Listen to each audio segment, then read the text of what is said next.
Welcome to Freelance Feels, the podcast for humans who work for themselves.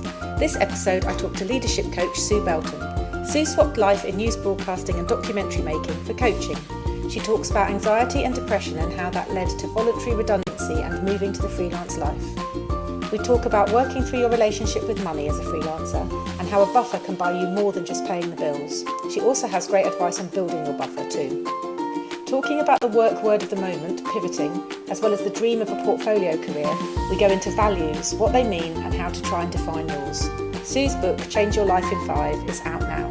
This episode was recorded in June 2020.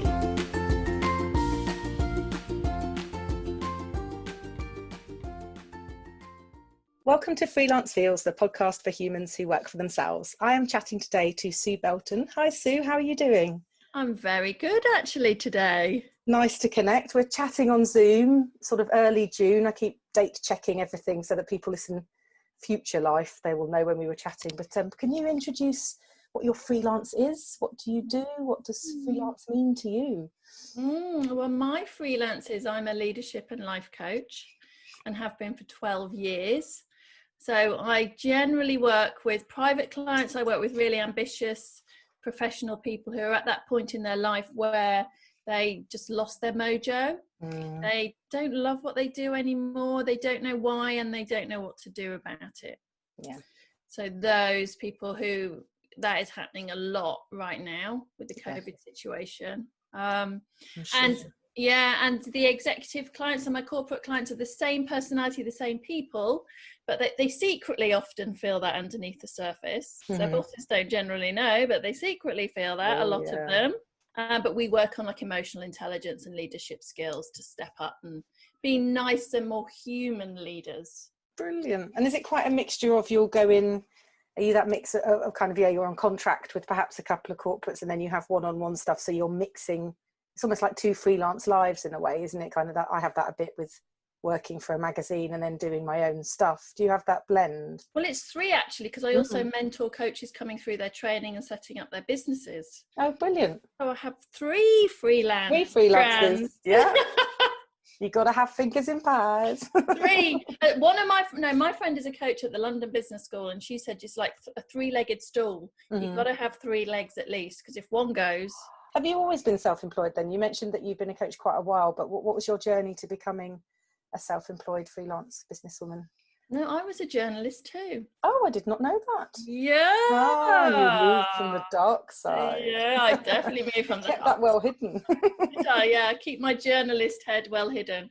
So I was a journalist. So I was a news journalist, broadcast. So I started out in local radio, and what I wanted to do was work in documentaries at the BBC, and that's what I did. So I ended up, and I worked on, I loved it.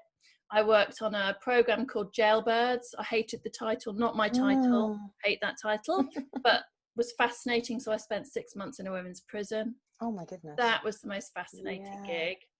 And then I did other programs. I did a male stripper documentary for Inside Story. I don't know if you remember the old Inside Story. Yeah, I do. And then also I worked on Watchdog and Rogue Traders with Matt Allwright, love him. Brilliant. And did all the secret filming, and I loved all of that kind of stuff. That's so cool. What made you, I'm sure people ask you this all the time because it sounds like one of those holy grail jobs. What made you then decide that wasn't for you and to tread a different path and go freelance? Yeah. Well, like most of my clients who see me now, basically I'm coaching myself. So, but 12 years ago. So I'd known it wasn't really fully doing it for me for quite a while, because I ended up working on a couple of programs that didn't have much purpose and meaning. TV shifted and changed in that period. So I ended up working on a program about weddings, trivial stuff that had no purpose and meaning to me. Also, I didn't realize it then, but it really wasn't aligned with my values and my purpose generally. So there were some things going on within the industry that I was not happy with, and general practice in terms of being with contributors. And I wanted something that did make more of a difference. Brilliant. So that was happening in the background. Then when I had my daughter, I took a year off and I had a horrendous return to work. Oh no. Yeah, really horrendous. I was signed off with anxiety, postpartum depression, and that brought it all to a head. Well, yeah, but it brought it to a head. And then, redundancies were coming along and I was like, bang, I'll have one of those. Yeah, raise his hand. Yeah. Yeah. But Cool. it was that situation that forced me Mm-hmm. to take a look at what was not working for me. Yeah. As is happening a lot for people right now. They're being forced. Hugely. Yeah, we were talking about this before we press record, weren't we? And the idea that they're either facing redundancy or they're on furlough and they're at home and they're kind of going, actually, I don't want to do this job anymore. And actually they've realised perhaps what a bad person or a mean person their boss was in the office. Now they're not directly working for them every day. And yeah, people are starting to, I'm thinking everyone's going to come to the freelance side. There's going to be a huge influx. But I don't know if you'd agree with that. Do you think lots of people are going to say, right, I'm going to do my own business. I'm going to make a change now. They've seen a bit of light, as it were. I know that a lot of people are already in that place because I'm speaking to them. Yeah.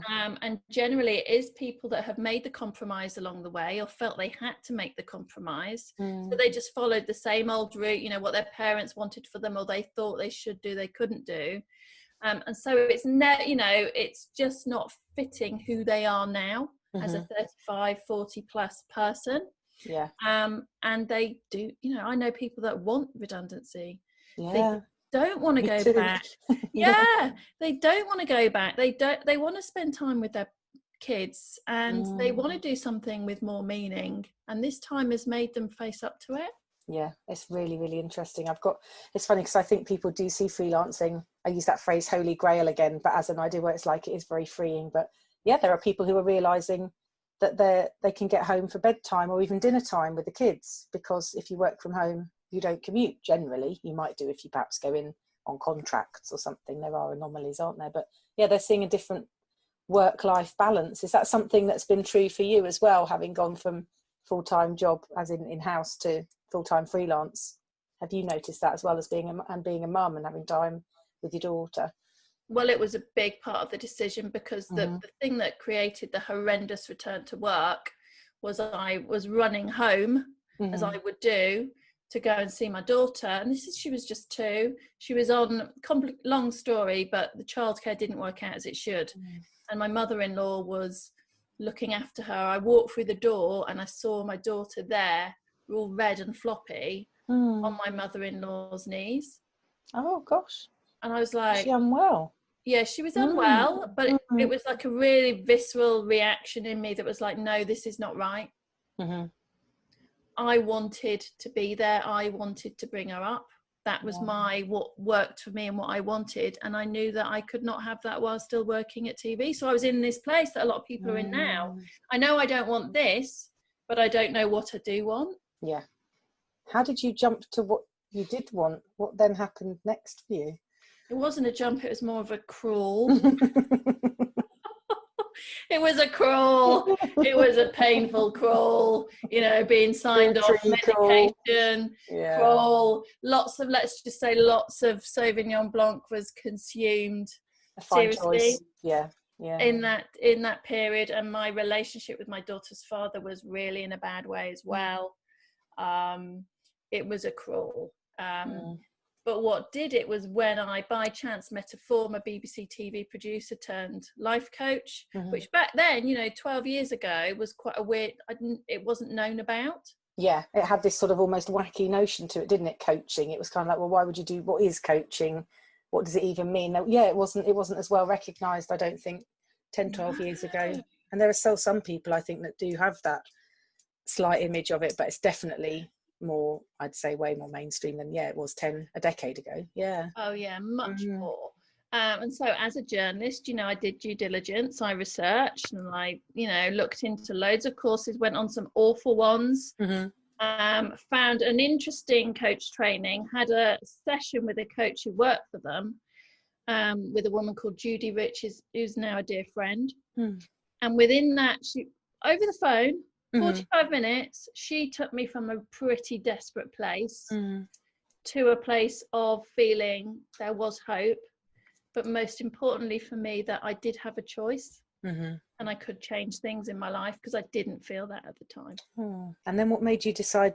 Was it meeting the other person who was a coach? You thought, oh, that sounds like something that might be right for me. Was it that kind of moment of, oh, didn't know about that. That sounds interesting. I'll explore it, and yeah, seemed to fit.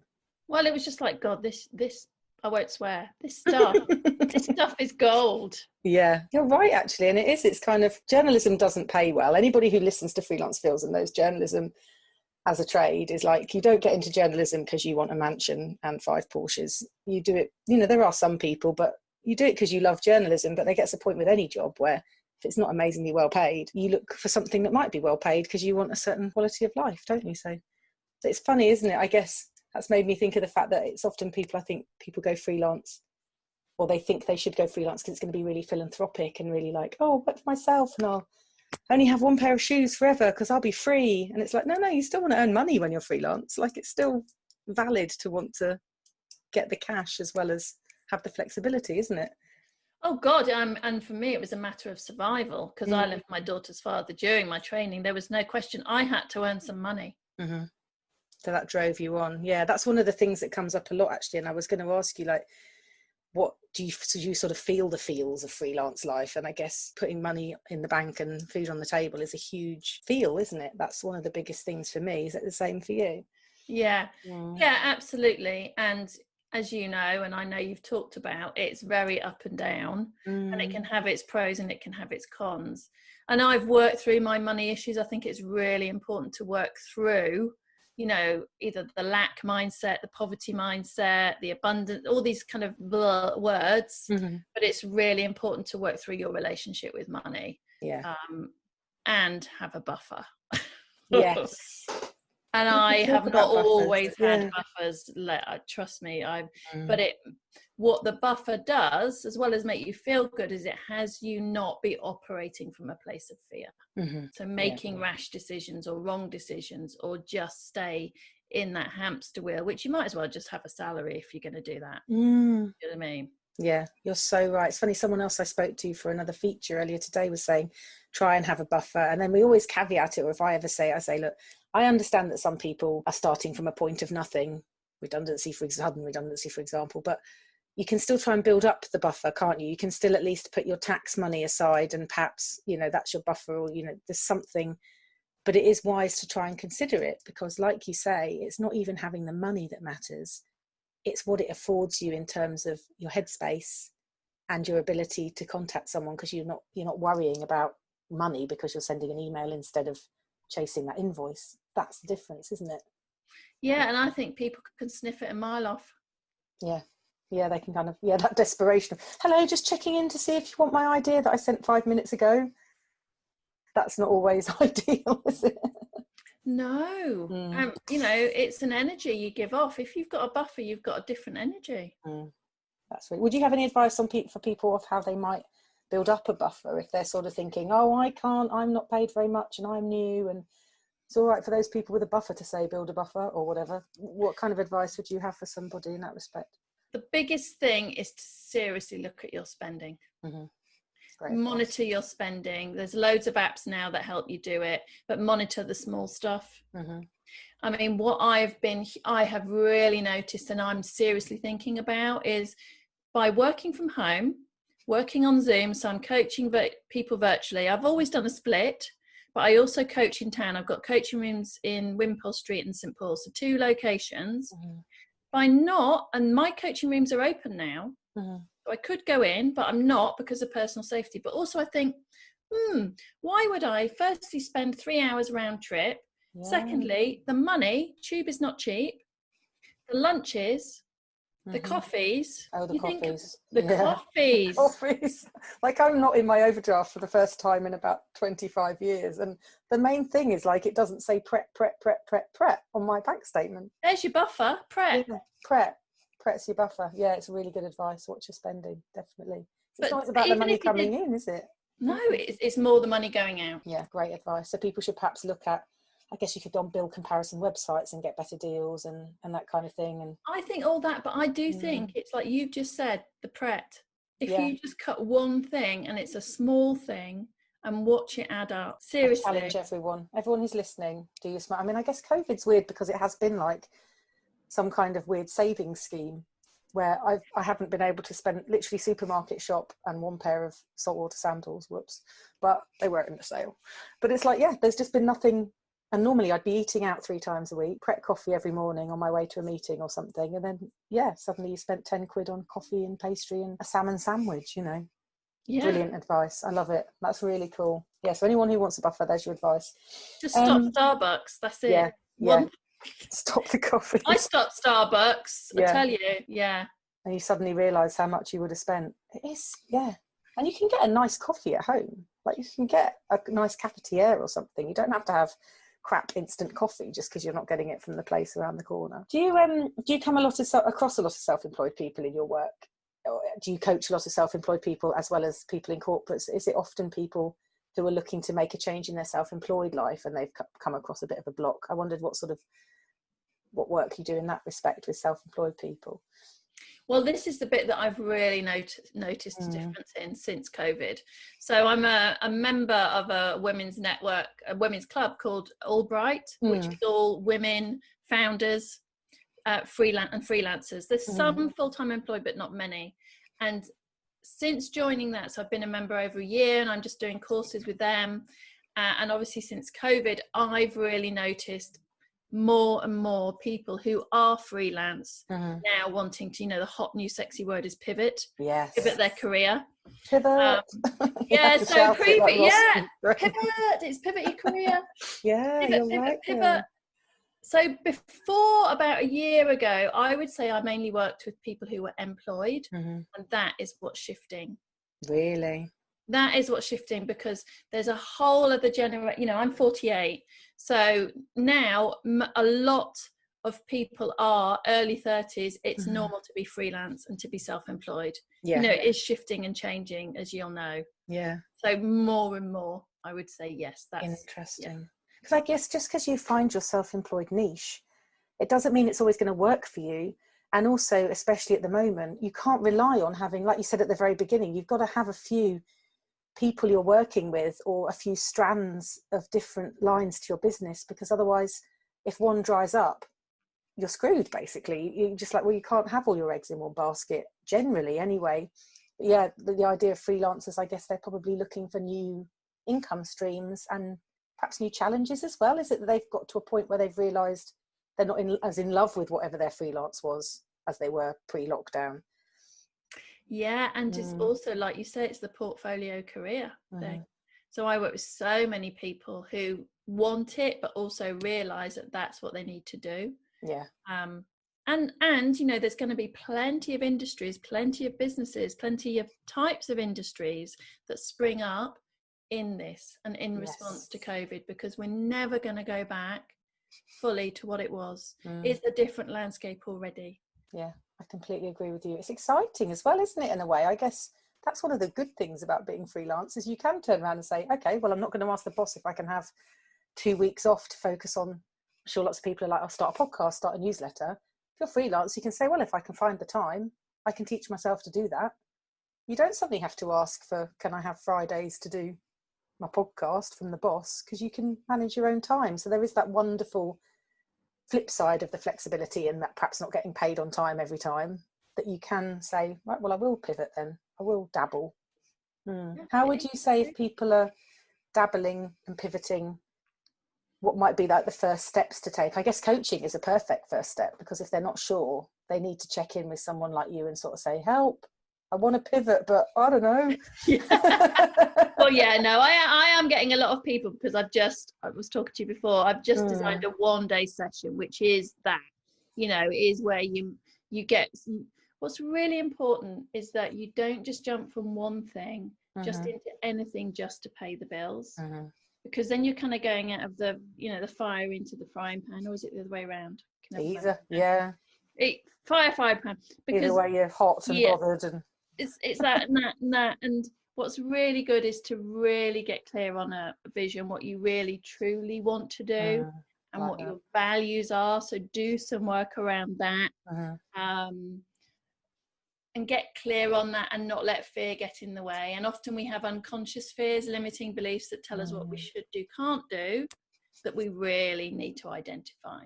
Yeah, 100%. So I feel like I'm having therapy here, because I'm literally just like, yes, there's all those things. But it's funny, isn't it? Because I guess sort of that those fears, that often it drives people forward when they're a bit scared. But you're right, if you just jump into something because of the fear, it might be completely the wrong thing, and then you might spend money on training, or you might spend money on equipment. You've got to think back. Tell us a bit about values, because I understand what you mean, but I think for people listening, I'd love to know a little bit, if you could sort of do a slight explanation of what you mean by thinking about what your values are, because I think for freelancers, that's a lovely thing to focus on. Yeah. So for example, so values are basically things that you hold, things that you are important to you and that mean something to you. And when you're living in line with your values, you have a fulfilling, rich life, and you've got a sense of rightness inside. And I'll tell you what they are. And when you're dishonoring your values, you have a sense of, dissonance. It's like something's quite right, I don't know what, or you might feel really angry or peed off, or actually get really stressed and anxious. So an example of, I'm looking here because I have my values up. Oh, cool, like above your desk, yeah. Oh, nice. Yeah. So my core values are, so look, the freelance world for me is perfect, because one of my core values is freedom and choice. Brilliant. I would say that is numero uno for me. So that's why it's perfect for me. Another core value of mine is learning, growth and discovery. I love learning. I love finding out about things. Yeah. That brings me joy. Yeah, exactly. So, that sounds like yours as well. And I think there's a lot of similarities between there's a lot of crossovers between journalism and coaching. Also, deep connection is really important to me. So I don't like shallow connection that's meaningless, and that. So it's deep, meaningful connection. Another core value of mine is beauty and excellence. Ooh. So I am all about the aesthetics. So for me, and connection with nature is really coming up as a really strong value of mine. So I am spending, I offered to do it in the garden, but it would be a nightmare. Yes, we did a chat in your garden, and I was like, oh my God, because of the tweeting birds, basically, I was going to have to chop them out of the audio. But yeah, garden space is, yeah. Yeah. And I've got a feisty robin in the garden, but yeah, he's very loud. But I love a feisty robin. They're nesting at the moment. They're so feisty, the birds at the moment. Yeah. We've had a whole nest in my garage conversion, so we had to wait. So now we can go ahead. They were up in the eaves in the amazing. And I've got a family of blue tits as well, and they've fledged. Oh my goodness. Just saw one today, really fluffy little yellow one. Yeah. Oh, that's too cute. It also reminds me that I never knew fledging was a verb. So I knew you had a fledgling when it was a baby bird, but I didn't know they fledged. Yeah, spring watch. This is the new word for me, fledging. They fledged. Yeah. Learning so much through the birds. Love the birds. So for me, connection with nature is hugely important. Yeah. Beauty and aesthetics, I can just look at something and when I'm creating stuff, I love the look of things. And you were commenting on my desk and my books. I love the way things look. It's important and it brings me joy. Yeah, your shelves behind you have got beautiful, I can see like really lovely coloured folders, a plant trailing down, everything's neat and tidy. There's a photo of your daughter up there, and it looks like a really lovely, my background is a whiteboard that's got scribbles all over it. I did move the ironing board. Treat for you. Don't normally move the ironing board. So beauty and aesthetics might not be a major core value for you. Yeah, I'm kind of a bit scruffier, I suppose. And it's not, I like pretty things and I've got my cacti, but it's not a deal breaker value. Yeah, that's how people can differentiate then, I guess. They can sort of think, okay, how much does this matter to me or not as a freelancer driving your business forward? How much do they care about connections? They might say they like superficial connections. They like networking drinks and not going too deep about things, And for you, I would guess, you've probably got a strong value around curiosity. Interviewing and I love that you help with self-belief. It's a big thing that you talk about on your website about what you do for your work, because I think it is a huge stumbling block for freelancers, and you've already touched upon limiting beliefs and fears and stuff, so I wanted to explore that. I mean, do you think it is a huge stumbling block for freelancers, even though we set out on our own, which shows some level of self-belief? I think we still really struggle with it as self-employed people. Do you experience that, and do you agree? I would say it's the number one. And it certainly was mine. So, I mean, I just did a talk last week on imposter syndrome. Oh, cool.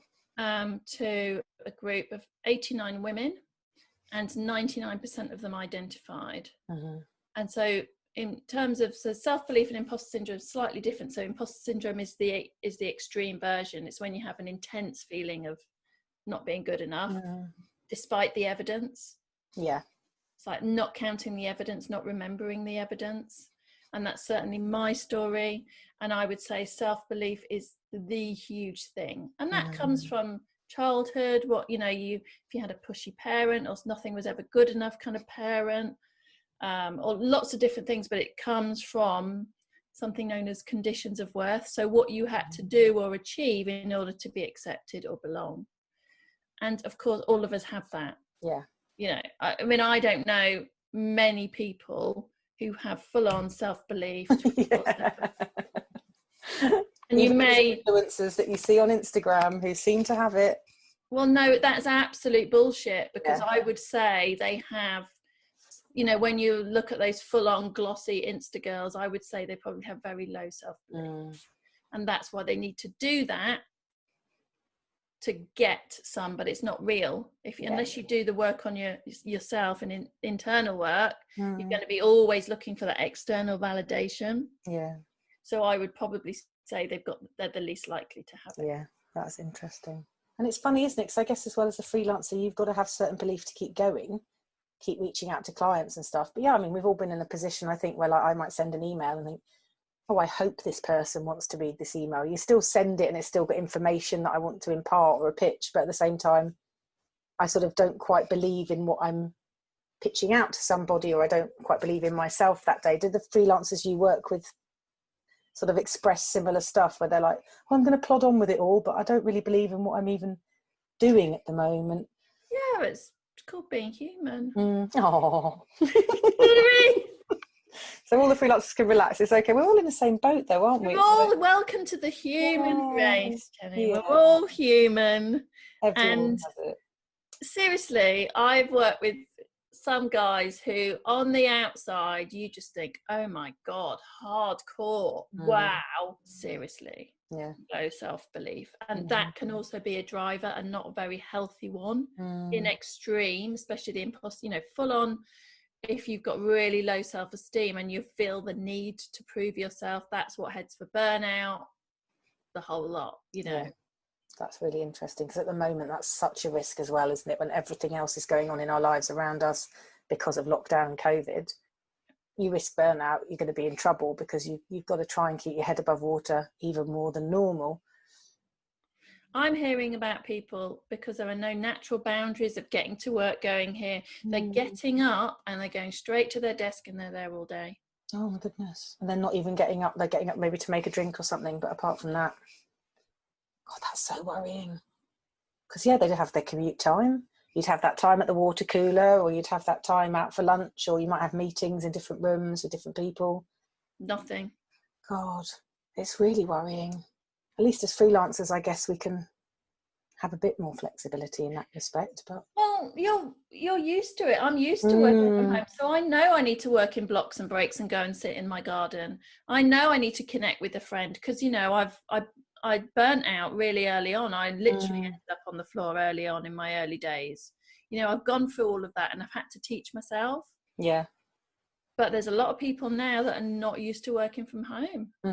Yeah, they don't know how to structure it, do they? Because I've heard of people getting up at 5 to say then get enough work done, because they've then got a day with the children at home as well, or their boss expects them to be in back-to-back meetings, and they kind of say, well, we wouldn't do back-to-back meetings normally. Why are we suddenly doing them just because we've got Scoop? That's Skype and Zoom. Scoop. Scoop. A bit of Scoop. Let's invent a new portal called Get on that Scoop. Now let's talk book, because you have written a book, Change Your Life in 5. Have I got the title right there? Yes. Brilliant, good. I did have it written down, so I was hoping that was correct. It's such a dynamic title, and I love it, and I just think it's really got that energy that you obviously have as well. Can you tell me a bit about the decision to write it, a little bit about the book? Tell us all about it. Yeah, well, I got the title actually when I was downward dogging. Ah. And I was trying to think of my title, and I was inspired by Joe Wicks. You know, he does his Lean in 15. Yeah. Love Joe Wicks. Wow. I was Thinking down with about Joe dogging and I was Wicks. thinking of Joe Wicks. As you do. That's why I go for the name. But what it was is I decided I want to write the book. I don't know how many years ago now, about 4 or 5 years ago. It was part of I did a leadership course, a year-long leadership program. And what I wanted to do was, so my whole purpose is about showing people they always have a choice. Just like me back in the day, you know, I felt stuck. I didn't think I had a choice. So I've always wanted, since I found coaching and seen what it does for me and my clients, get the message out there to as many people as possible. Get it out in the mainstream. These are the tools. This is what you can do. Here's the theory. Bang. So that's why I wrote the book. Brilliant. To share it. Yeah. And I wrote most of it in my morning routine, on my laptop in my bed. And then I was picked up by a publisher who loved the title because it was also the title of my videos. Yes. It is such a great title because you just think, oh, I've got 5. Right. God, I could change my life in 5. Yeah. There, tell me more. Yeah. There you go. There you go. So that's how it happened. And it was like, oh, bloody hell. Okay. And yeah, it took me to London Book Fair and sold it to Germany. Nice. I got a book deal. Congrats. When did it come out? How long has it been available? A month. So it's quite new and people can still, you know, can they get hard copies and e-copies? Oh no, it's available via Waterstones and Amazon. Brilliant. So it will be in bookshops when we return. Lovely. And they can get a free download of chapter 1 from my website. Perfect. So people can have a little taster. Love it. Yes, which will give them everything they need in order to do the pivoting bit. Brilliant. The Good. vision But and then the they values need to come and see you as well for more. There you go. For more. Yeah. So it's all in there. You can find out about values in that chapter 1 download. Fantastic. Do you think we all do want a quick fix, but it isn't quite that simple? Like, this is the beginning of a journey to read your book and have coaching, isn't it? It's not like read the book and all your problems will be solved ever. It's more, let's begin this journey together and this book will help you to make steps towards that. Do you think people do want, though, a bit of a quick fix when it comes to the pivot? Like, they want to, well, I'll just leapfrog into, I mean, I use the word, oh, did you just make that step? And you're like, no, you don't just step from one career to the next on a Friday then to a Monday. Do you think we're a bit like that, especially as freelancers, because we've got the flexibility? I think we always do. And look, there are some quick fixes in the book. There are some cool exercises, quick fixes. You'll really understand what's going on in the noggin. You'll get you'll get that, and you will get some quick fixes, some tools and techniques. Absolutely. Brilliant. And then beyond that, you might want something else, or you might not. That might be it. So it depends on the person. Yeah. Cool. Brilliant. I love it. And what can freelancers do? I guess people who are listening and thinking, yeah, I want in. I keep raising my hand all the time when we're talking. I don't know why I keep raising my hand like me, just because I love what you're doing, really, I think. But what can people do if they want something to take away to try and change something they might want to change today? Are there any baby steps they could perhaps take away from listening to this podcast that they could perhaps implement in the immediate time if they have got 5 minutes? Yeah, literally. If you are, well, look, it doesn't matter whether you're thinking of pivoting or not. Really fantasize about your ideal life situation. Like, dare to dream, fantasize, just sit down or preferably stand up somewhere and just fantasize about your ideal day. And today you can just record that on your phone. Don't write anything down, record it or film it on Zoom. So easy now. But when you try and do that, notice what the thought is that stops you even daring. Oh, it's not real, blah, blah, blah. Because that's key. That's really important, because that voice that tells you, oh, that's not realistic, you can't earn a living doing that, that's the one that's stopping you do it. And that is conditioning that you've picked up along the way from your parents, from schools. That's really important. Separate that out. Dare to dream, fantasize, and then actually, if you want to, do a little roadmap, walk backwards. If I want to get there in 1 year's time, step forward, what do I need in a year's time? And then 6 months, 5 months, whatever. Brilliant. So dare to dream, fantasize. Yeah, because we've got time to do that as well, haven't we, at the moment? I guess if you are self-employed and things have dried up a bit, it's useful it's time well spent, I guess is what I mean to say, to do that dreaming, because you're not then, you know, instead of putting the telly on the afternoon, maybe do stand up in the garden. I love the idea of standing in the garden with like the grass between your toes and actually doing that process, because that really grounds you physically as well then, doesn't it? So I think we bring in your garden element as well for that. Bring in the garden. Yeah, always the garden. Yeah, and the house plants. Yeah. Because you know, and the thing about it all, and the thing about all of this situation is, it's to remember, you know, there was a book called The Regrets of the Dying. Yes. And the woman who worked in palliative care, she interviewed loads of people who were dying, and on their deathbed, I often use the deathbed perspective. You know, when you're on your deathbed and you look back on your life, what do you want to see? What would you be glad that you did, or really sad that you didn't do? Yeah. Because we forget this in daily life, the grind of paying the bills, the mortgage, the fears. We forget that this is it, you know. Yeah. It's such good advice. And especially when you're working for yourself, you know, you can make those changes, and it is, well, hold on a minute. If you've made the step to self-employment, make it your dream self-employment. Don't do a job that you created for yourself if you don't like it. That's like even worse than, like you say, than being in a full-time job that you don't like, that you don't want to leave, sort of thing. So, I love that. Wow, we've gone deep there at the end. We've gone deep. I knew we would, though. I had a feeling. I had a hunch. Thank you so much for joining me, Sue. You've mentioned, like, you could get the book Waterstones and Amazons, but remind us where we can get the book. And also, would you love to tell people where they can find you on social and your website if they would like some coaching, if they're a corporate who would like to discuss coaching webinars with you, that kind of thing? Tell us everywhere that people can find you. Yeah, thank you. So the book is available now on Amazon and Waterstones. You have to search my name, Sue Belton, to find it, and you'll find it there. My website address is suebelton.com. It's all super easy. It's just basically my name. Just Google me and bang, bang, bang, it all comes up. Excellent. And that's for webinars, that's for the corporate work, private work, or coaches going through training, certification. And I'm on LinkedIn, Sue Belton. I'm on Instagram, Sue Belton. Brilliant. Facebook, Sue Belton. You've done well there to get it all the same, though, because often it's a problem where people are like, damn, their name's taken in some format. Yeah, it's helpful if you can get everything lined up like that, isn't it? Yeah. I just got all that sorted, because I was different on Instagram, and I've got a different one on Facebook, a group, but I'm changing that all just to Sue Belton. Brilliant. And I'm launching, you can contact me, because I'm launching a group Change Your Life in 5 program in August. Amazing. Yeah. That's exciting. We should chat again when you're doing that. Oh, brilliant. So plenty for people to find out about, to put in their diaries, and to follow you on. That's awesome. Thank you so much for joining me, Sue. Your advice has been brilliant. It's been really inspiring, and I hope it gives people the impetus to pivot. Thank you. Pivot.